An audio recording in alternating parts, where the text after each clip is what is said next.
guys, welcome back to the channel. Today is Monday, the 17th of May 2021, and this is the Flight Sim News.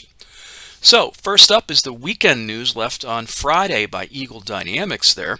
The first thing they were talking about is with great excitement to inform you that DCS Mariana Islands is getting close to an open beta release. And then they threw up a variety of screenshots detailing this with the Viper. So it looks like the Viper cruising over a bay area that looks pretty populated and pretty cool. Next is an in-cockpit shot. It looks pretty fantastic. Then another Viper with kind of a sun glare going on. And then back to the beginning. The next big update may very well have the Mariana Islands in it, so that would be pretty kick-ass. And as I recall, this is the free map, so this is going to be pretty cool. Next up, they were talking a lot about the KA-50 Black Shark 3 this past weekend.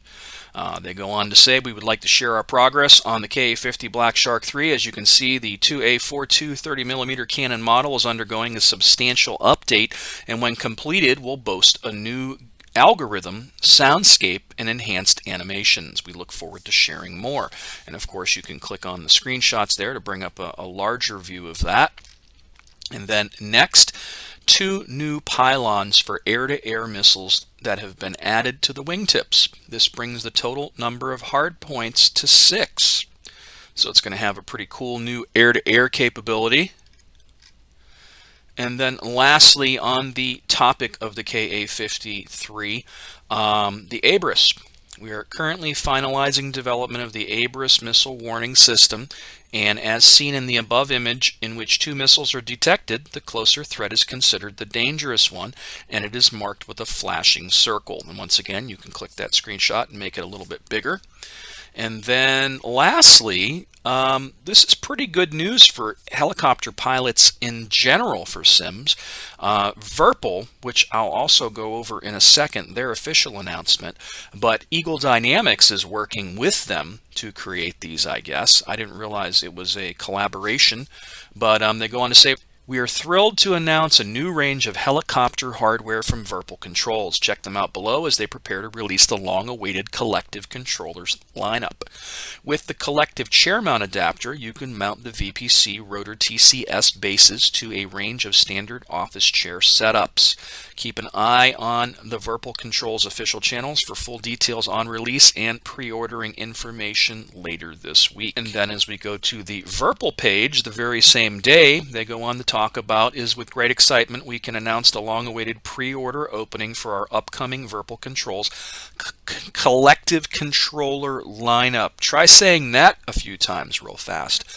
So the VPC Rotor TCS and Rotor TCS Plus Collective Base, the VPC Collective Chair Mount Adapter, and the VPC Shark KA-50 Collective Grip.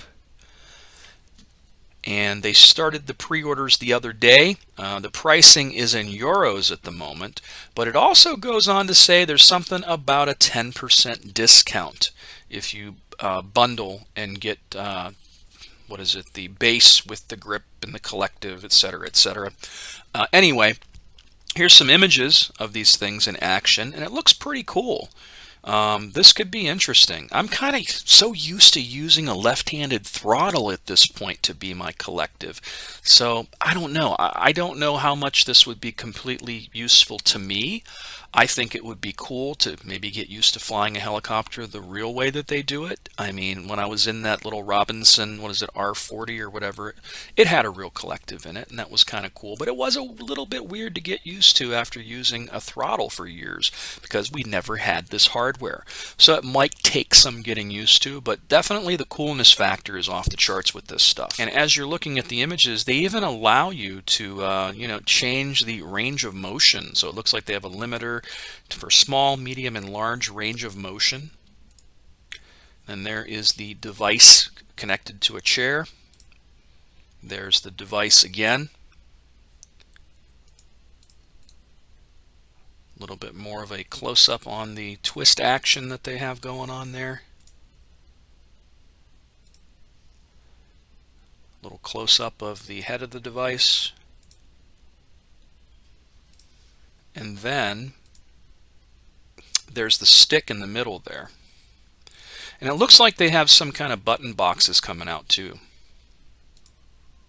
I don't know what that is. And there's that. Overall, it looks like a variety of new cool stuff from Virpil. I'll throw a link to this in the video description as usual, and you can check it out for yourself.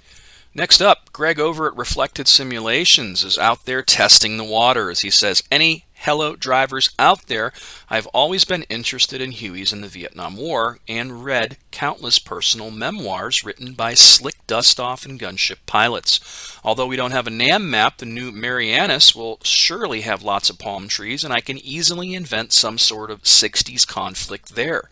Would there be any interest in such a campaign? What do you say?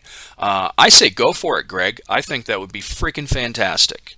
And everybody that loves helicopters in DCS loves the Huey. I don't know anybody that doesn't. So, and for you, the viewers, go ahead and sound off in the video description area there where you can make the comments and let Greg know and have your voice heard. But I'd say yes. So I think it would be a fantastic idea, and Greg makes the best campaigns. So I'll throw a link to this in the video description as usual, and you can hop on over to that Facebook thread that he posted this on, and you can even make a comment there if you like. All right, Skatezilla. The guy that does the Skatezilla utility. He says, just a quick update. The app was updated last week with the first of a few planned UI changes. I've already found a few remnant crosslinks in the module scan code. Those will be addressed as soon as I can. I've been extremely busy with my primary job, working 7 days a week and traveling back and forth between many locations in the local district. This has left minimal time to work on the bigger projects like the Super Hornet family, Su35 mod, F-5A mods, etc. What? So the Skatezilla guy is working on a Super Hornet mod, an Su35 mod, and an F-5A mod? That's fantastic news. Outside of my job last week and a half, I came down with a serious sinus infection. I was physically unable to function last week, let alone look at the screen of any type. It's been a long week thus far, and it looks to be getting worse before it gets better while I battle the infection. Well, I hope you get better, dude. And thanks a lot for the Skatezilla utility, because it's a utility that I love. I just haven't used it for a while because the last version I have quit working so many months in and I can never get it to work again. But I haven't downloaded this new one yet that was released early May, and I'm going to have to get that again because it certainly makes changing between the open beta and the stable version and just turning VR on and off without having to go into game. I couldn't recommend this utility enough. It's a fantastic utility, and you guys really should check it out if you don't have it. I'll throw a link to this in the video description as usual, and you can check it out for yourself. So here's something interesting. The Miltech 5 guys / PD Polydynamics, I never understood this whole collaboration, I guess, and who's responsible for what. But it looks like Miltech and Razbam are the ones working on that B0-105 chopper that looks like is shown in the top left-hand corner here. But then I'm wondering, what does that have to do with True Grit, the guys doing the Eurofighter? But anyway, the other day they posted a bunch of images of a hot missile. My understanding is this is a Hot 1, and the Hot 3 that we have in the Gazelle is actually a later version of this, if I'm correct. But they've posted a bunch of images in this, and in addition to that, they're working on the panel backlighting work in progress, which looks pretty cool. And then as you scroll down, looks like they were asking for people. Anyone here who flew the B0-105 with digital weapons system? So it looks like they're looking for former drivers, maybe for input. And then all the way back to February 19th, they posted these images of the rotor system. I must have missed these because I don't remember including these in the Flight Sim news, but there's some really cool interior shots of this helicopter too. So in addition to the Apache and the Mi-24 and the Kiowa, we may have this thing before long. Although they haven't really mentioned when the B0-105 would ever be done. But hey, it's a good year for helicopters, especially with the Virpil controls, the Apache coming, the Kiowa coming, The Mi-24 coming. The Hind should be any day now, I think, based on what they were saying. But we'll have to see, won't we? I'll throw a link to this in the video description as usual, and you can check it out for yourself. All right, next up is Developer Diary 280. And they go on to talk a little bit about what they have in the works for the Battle of Normandy and Flying Circus Volume 2. And they go on to show us a few images of the new Fokker that's going to be in Flying Circus Volume 2. And then they go on to say that we plan to release this along with the Typhoon Mark 1B, which we showed in Developer Diary 269 in the next update, which should happen mid-June. Again, assuming final preparations go well. And then they have another link there of a video of how to operate the GAZ MM72K by Luke Requiem Campbell. In addition, they mentioned that gun is available on the Steam store and the official web store, and they have it on discount for another week at this point. And then they go on to say all other work continues, and our efforts to expand the team a bit so we can finish Normandy as planned continues. Stay tuned for our Developer Diaries all spring and summer long as we continue to build out Battle of Normandy and Flying Circus Volume 2. And then they posted a bunch of images, which, as usual, look freaking fantastic. I started playing around with the Newport the other day because I have Flying Circus Volume 2 pre-order in, so I'm able to get those planes as they come out. I don't know if you guys know this or not, but if you pre-order Battle of Normandy and Flying Circus Volume 2, as they release these planes for it, you'll have access to them. So you don't have to wait until the product is completely done to get your hands on the new planes, which is pretty freaking cool. So it looks like the Fokker in action. Should be super fun. The Newport was a little squirrely for me, but you know, I haven't been in Flying Circus in a while and in biplanes. But it looks great. Then there's a couple of the objects that they're adding to Battle of Normandy, which look pretty amazing.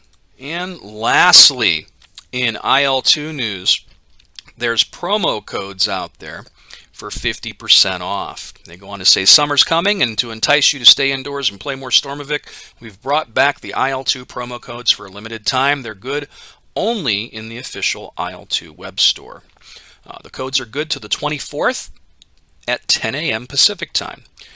We have put a single unique code in your profile. They are good for 50% off all products except TC.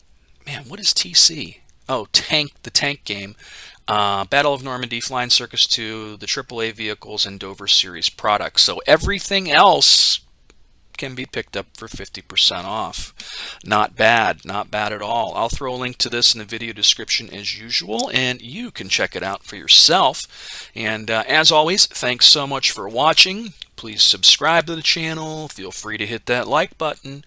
And until next time, guys.